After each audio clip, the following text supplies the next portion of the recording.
Erol Business by Rumeur Publique, le podcast qui fait découvrir les nouveaux livres des éditions Erol avec leurs auteurs.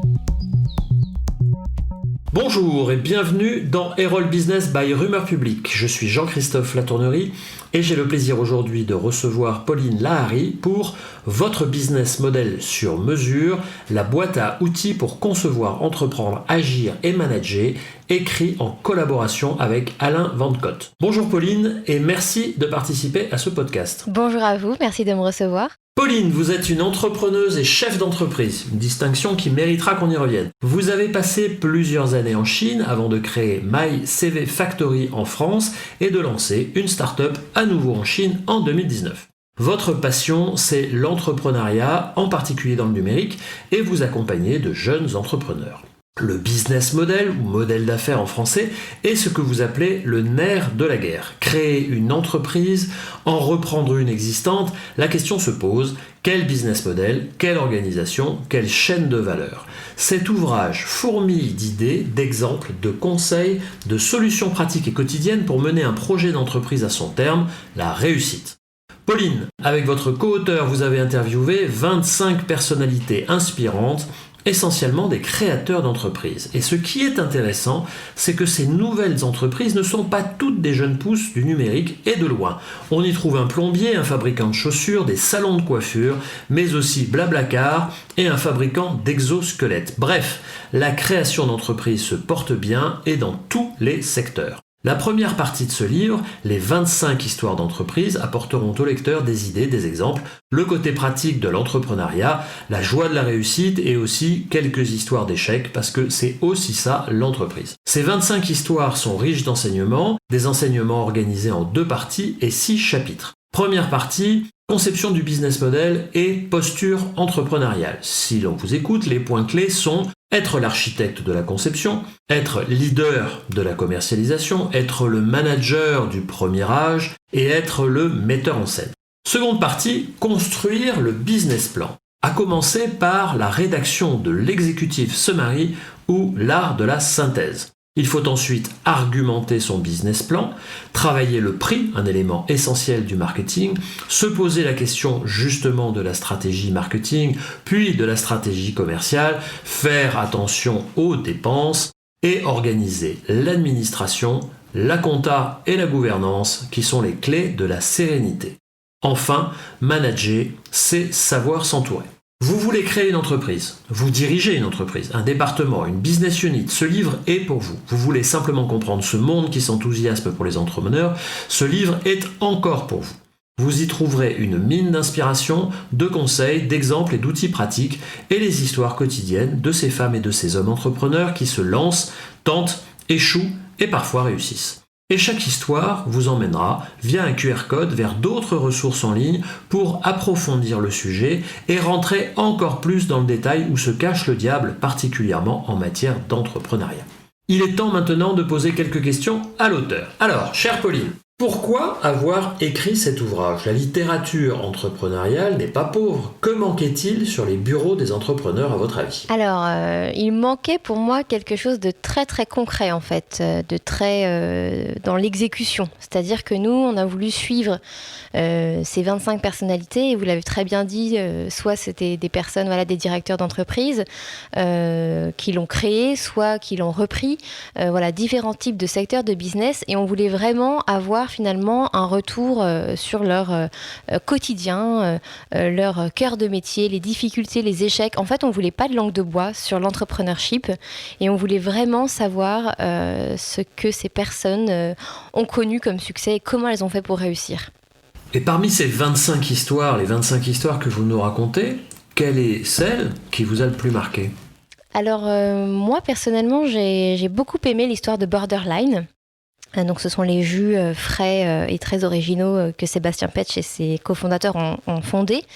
En fait, l'histoire pour moi, elle était incroyable puisqu'ils ont démarré un peu bille en tête avec un produit B2C qui n'a pas fonctionné. Et on assiste ici à un véritable pivot 360 degrés puisqu'ils ont complètement revu les bouteilles, leur façon de fonctionner, créé carrément tout le packaging alors que c'est des choses qu'ils avaient externalisées au départ. En fait, ils ont changé toute leur approche pour faire du B2B derrière. Et pour moi, ça c'est un exemple typique d'une entreprise qui est partie très vite et qui avait plein d'idées au départ avec plein d'étoiles dans les yeux. Et puis finalement, se rendu compte que le marché n'était pas forcément au rendez-vous et ils ont su vraiment se remettre en question, changer du tout au tout cette entreprise. Et aujourd'hui, elle fonctionne très bien. Donc voilà, j'admire énormément en fait ce côté-là, savoir se questionner, se remettre en cause pour faire mieux et avancer plus loin. Alors aujourd'hui, on est dans un contexte un peu compliqué, un contexte de crise sanitaire et de pandémie. Parmi ces 25 histoires, est-ce qu'il y en a une qui, selon vous, est plus porteuse de sens dans ce contexte ? Eh bien, je dirais probablement toutes les entreprises qui ont une dimension écologique. Je pense notamment à Monsieur Moustache, qui sont dans le business de la chaussure, qui ont lancé une action en fait écologique avec des matériaux déjà utilisés. On peut rendre nos chaussures pour en refaire de nouvelles. En fait, pour moi, la pandémie, elle pose question sur l'avenir, on va dire, plutôt écologique de la planète. Et donc, c'est plutôt vers ça que j'ai envie, c'est plutôt vers ces entreprises-là que j'aimerais me tourner. Nespresso, par exemple, aussi, a beaucoup parlé d'écologie dans l'interview qu'on a faite. C'est des entreprises, en fait, qui pensent à l'avenir et c'est plutôt vers ça que j'ai envie de me tourner demain, c'est sûr. Vous insistez dans le livre sur la nécessité de faire du temps son allié. C'est vraiment un des éléments clés du livre, mais comment on peut faire pour avoir le temps comme allié alors que tout s'accélère ? En fait, le temps, c'est mon allié si j'arrive à m'organiser. C'est-à-dire qu'il y a des personnes qui... on a tous le même temps dans une journée, bien évidemment. On va tous travailler le même temps. Mais il y en a qui vont être beaucoup plus efficaces que d'autres. Et en fait, on a remarqué dans toutes les interviews qu'on a menées que c'est vraiment l'organisation de son temps qui va faire la différence à la fin. Donc c'est vraiment comme un marathon en fait, hein. On doit courir un marathon, on a 4 heures devant nous, il faut courir un peu plus vite que les autres mais dans la durée. Donc voilà, en fait pour moi c'est un travail vraiment de concentration, de savoir optimiser son temps et ça s'apprend, hein, ça ne s'invente pas. Il y en a qui l'ont plus ou moins naturellement, mais si ce n'est pas naturel pour vous, il ne faut pas hésiter à se faire coacher pour vraiment avancer sur ce sujet et s'aider d'outils qui peuvent nous aider au quotidien. Des agendas, un Trello, ça peut être un cahier un peu à l'ancienne. En fait, tout fonctionne tant que pour vous, ça fonctionne. L'idée, c'est vraiment ça, d'organiser son temps pour l'optimiser au maximum et faire en 1 heure le plus de choses possibles qui vont en fait faire la réussite du projet. On va pas passer non plus... faut savoir prioriser. On va pas passer du temps sur des tâches qui, on va dire, sont un peu moins importantes que d'autres. Donc ça aussi, ça s'apprend. Il faut apprendre à prioriser et à optimiser son temps. Je pense que c'est vraiment les points les plus importants qui mèneront vraiment le projet à bien. On est vraiment, je reviens à ce contexte, hein, on est dans un contexte qui est quand même assez particulier et inédit. Est-ce que vous pensez que ce contexte est favorable à la création d'entreprises ? Eh bien, tout à fait. En fait, je trouve que ce contexte a permis une remise en question de la vie qu'on mène, qu'elle soit écologique, mais aussi dans la carrière. Hein. Nous, chez MyCV Factory, on a beaucoup eu de clients, de candidats qui se sont dit, aujourd'hui, mon job, il a moins de sens qu'avant. J'ai envie de faire quelque chose pour moi, de penser à moi, à mes enfants. Donc voilà, en fait, l'idée, je pense que les gens se sont dit, la vie, elle est un peu courte et on va essayer d'en tirer le meilleur au maximum. Et donc, je vais changer de vie, je vais aller m'installer en maison. Vous avez vu, les prix de l'immobilier de région parisienne vont exploser probablement. Les gens, en fait, se sont dit, on va changer de vie, on va améliorer notre quotidien et on va essayer de faire quelque chose pour soi, d'où la création d'entreprises probablement. À mon avis, il y aura beaucoup d'entrepreneurs qui vont se lancer juste après ça.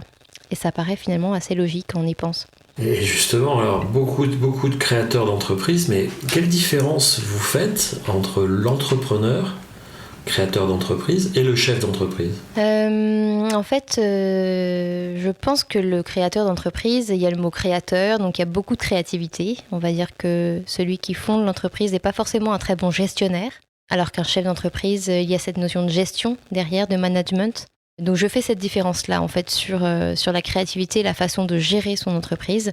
Maintenant, attention, un créateur d'entreprise peut très bien devenir un très bon gestionnaire et devenir un très bon chef d'entreprise et vice-versa. Donc, mais voilà, les deux ne sont pas forcément synchronisés et ne sont pas forcément innés. Donc, on peut apprendre beaucoup et devenir un très bon chef d'entreprise tout en étant très créatif. Enfin, votre livre est émaillé de QR codes permettant aux lecteurs d'approfondir sur votre site le sujet ou l'histoire d'entreprise présentée. Est-ce que ça génère beaucoup de visites ? En soi, c'est un business model. En fait, c'est un business model si j'en tire une rémunération quelque part, puisque le business model, c'est avant tout comment gagner de l'argent.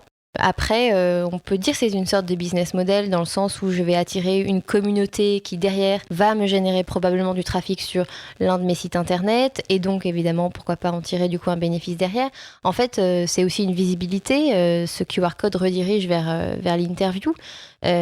Pour nous, c'était évidemment donner un peu d'humain en fait à ce livre et que les interviews prennent vie. C'est souvent ce qu'on a dans les livres, c'est-à-dire qu'on lit, après on oublie un petit peu qu'il y a quand même des humains derrière et je trouvais très intéressant de pouvoir écouter les interviews chez soi, pouvoir prendre des notes, éventuellement pouvoir les écouter dans le métro. Alors aujourd'hui ça paraît bizarre de dire ça, mais on prend moins les transports. Mais voilà, j'espère pendant ce confinement d'ailleurs que les lecteurs ont peut-être eu l'envie d'écouter plutôt que de lire en faisant autre chose, en faisant du repassage ou du ménage ou pendant la sieste des enfants. Mais voilà, l'idée c'était vraiment ça, de faire prendre vie à ce livre. Très bien, mais il me reste à vous remercier. Merci Pauline Lahari.